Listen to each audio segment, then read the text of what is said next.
but it's just the inside linebacker, Steelers inside linebacker coaching search, because obviously our inside linebacker from last year, Aaron Curry, or the last 2 years actually, went over to the Jets, left us. He was a free agent.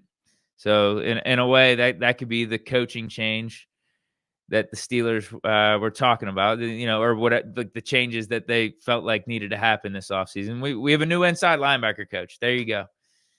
There's your change right there. Even though it wasn't the Steelers doing any of the work, they didn't fire Aaron Curry. He was a free agent and moved off. So there is an opening at inside linebackers coach for the Steelers. And I guess I just wanted to go over who I think would be good hires, a good potential hire. I know you can't hire all these guys, but at least one of them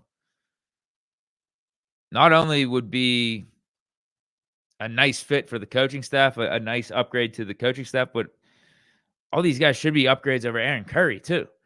Not only based off who they were as players, but also their resumes as coaches as well. So I got 4 guys here. Jerod Mayo, who is a former Patriots linebacker, was in the league for like 7-8 years, a 2-time Pro Bowler, had an all-pro season, was Rookie of the Year, first year in the league, Super Bowl champion with the Patriots. And then after he retired, worked as the Patriots linebacker coach for like 5-6 years. And then obviously last year became the head coach after Belichick retired. Now he's available. So you mean to tell me he was a Pro Bowl, All-Pro, Rookie of the Year linebacker, Super Bowl champion with the Patriots, was a linebackers coach for like 5 years with the Patriots, and became a head coach? That wouldn't be an improvement? Wouldn't be a nice addition to this current coaching staff, and wouldn't be an upgrade over what Aaron Curry was? And no disrespect to Aaron Curry. I thought Aaron Curry was a good hire, but there's some big names out here. And if we want to talk about turning over every stone, really trying to improve this coaching staff, then come on. This is like obvious. These are like no-brainer names that I'm bringing up. Antonio Pierce, another one. Head coach last year, just like Jerod Mayo, but he, in his playing days, was a former Pro Bowl linebacker. He was a Super Bowl champion with the Giants. He was a head coach. He started his coaching career as a head coach, Long Beach Poly High School, 2014 to 2017, but was a linebackers coach. So this specific role, he has a ton of experience in linebackers coach, and was a defensive coordinator for Arizona State from 2018 to 2021. Was, DC for a couple of those years, and then linebackers coach for a couple of those to start off. Wasn't doing those two positions at the same time is essentially what I'm trying to say here. Raiders linebackers coach after he moved on from AZ State. Raiders linebackers coach for a couple years, 2022 to 2023. And then Raiders head coach. First was an interim head coach, middle of the 2023 season, and then all of last year. Ron Rivera. Do I even need to go over his resume? And here's the thing with him. It's like Ron Rivera, you think of a name like that. You think of Ron Rivera. You think of Mike McCarthy. You think of Chuck Pagano, who just signed up with the Ravens to be their assistant secondaries coach, or senior secondary coach, something like that. You think of some of these names and dudes that have a ton of experience, that have made names for themselves being head coach. You think they're above reproach to take an assistant role, or just a menial coaching staff role, like a linebackers coach. Ron Rivera just interviewed with the Jaguars for a potential role on their staff. I don't know if they might already have their defensive coordinator in place, but how I read that article, how I read that sentence, was that he might just be an assistant defensive coach or a linebacker, something like that. So he's open to do that. You saw freaking Mike Vrabel last year. Mike Vrabel, who was just the head coach with the Titans, had pretty good success there. Out of a job. Instead of just chilling, wanted to be around the game, wanted to coach, wanted to do something. It takes an advisory role with the Browns. Come on, bro. Some of these guys are they're open to be doing this type of stuff. Brian Flores with us. Assistant defensive coach was, it was assistant defensive coach, and I think it was outside linebacker coach or linebacker, something like that. Did that for a season here. So Ron Rivera, not out of question. He was a former linebacker with the Bears back in his playing days, won the Super Bowl in 85.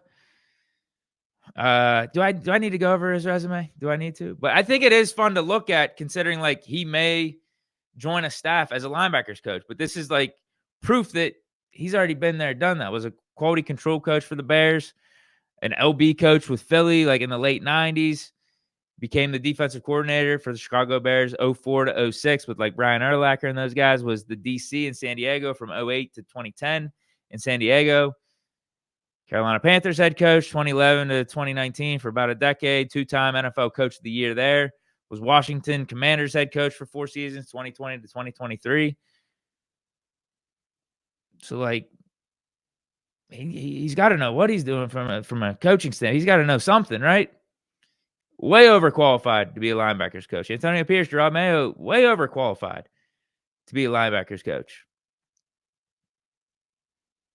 But I'm sure they'd be willing to do it. Like, why not? Like, I'm sure they'd be open to having a job for this upcoming season and getting a fresh perspective under a Mike Tomlin. And talk about some of the negatives with Mike Tomlin. You know, we've talked about some of our concerns about him leading this team going forward. He is legitimately a good coach, though.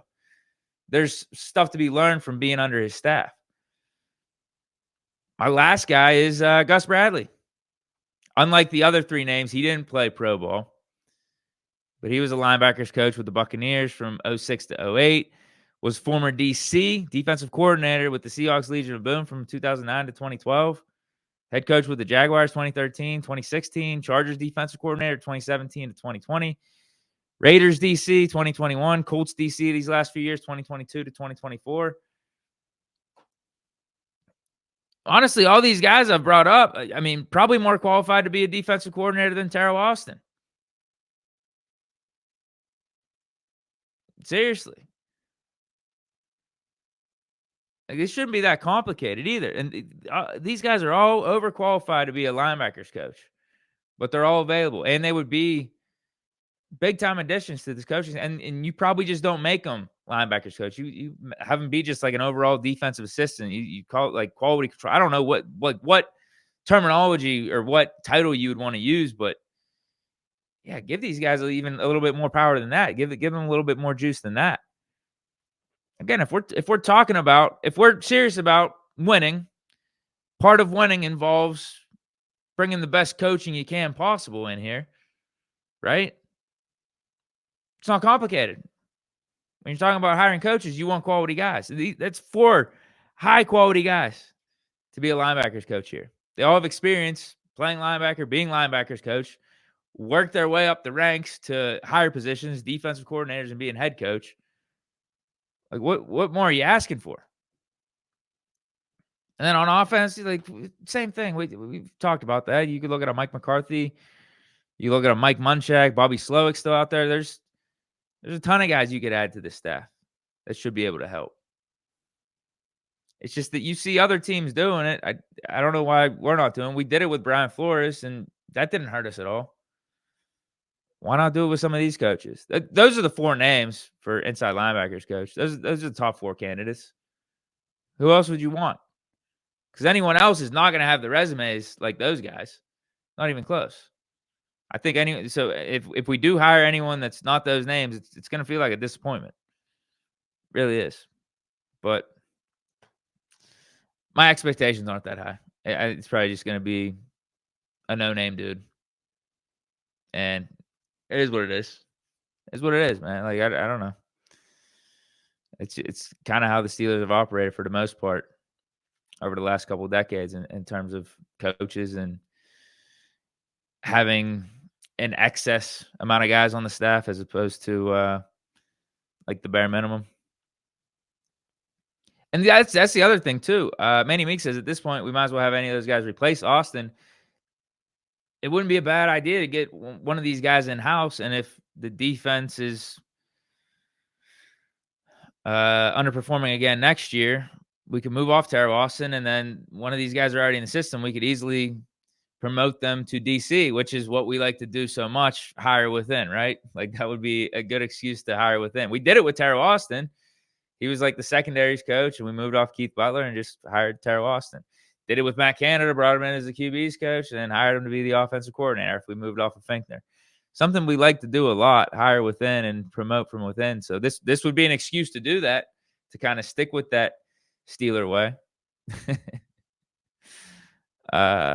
Not saying like that's the way we have to go about getting a future defensive coordinator, but it's not going to hurt in terms of like if you already bring in a quality guy as your linebackers coach, you're familiar.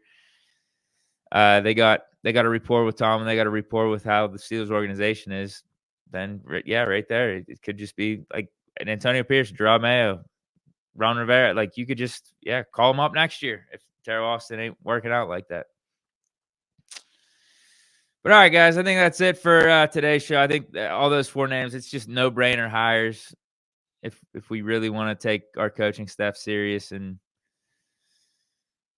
have it be the best it possibly can be. But, I know we have our questions about that, obviously. That's it, man. Back tomorrow, 6 p.m. I'm trying to think what we'll talk about tomorrow. I don't know. I'm not sure. I think that there might be some more stuff that comes out from this Smith and Russell Wilson report. I know there's Cooper Kupp trade talk. Maybe we get more into that. Maybe there's going to be some new information regarding Kupp, maybe regarding Stafford, maybe the Rams' willingness or openness to move off of him. Yeah, there's going to be something good to talk about. But I'll be back here 6 p.m. tomorrow, 6 p.m. Thursday. Stay chilling. Peace.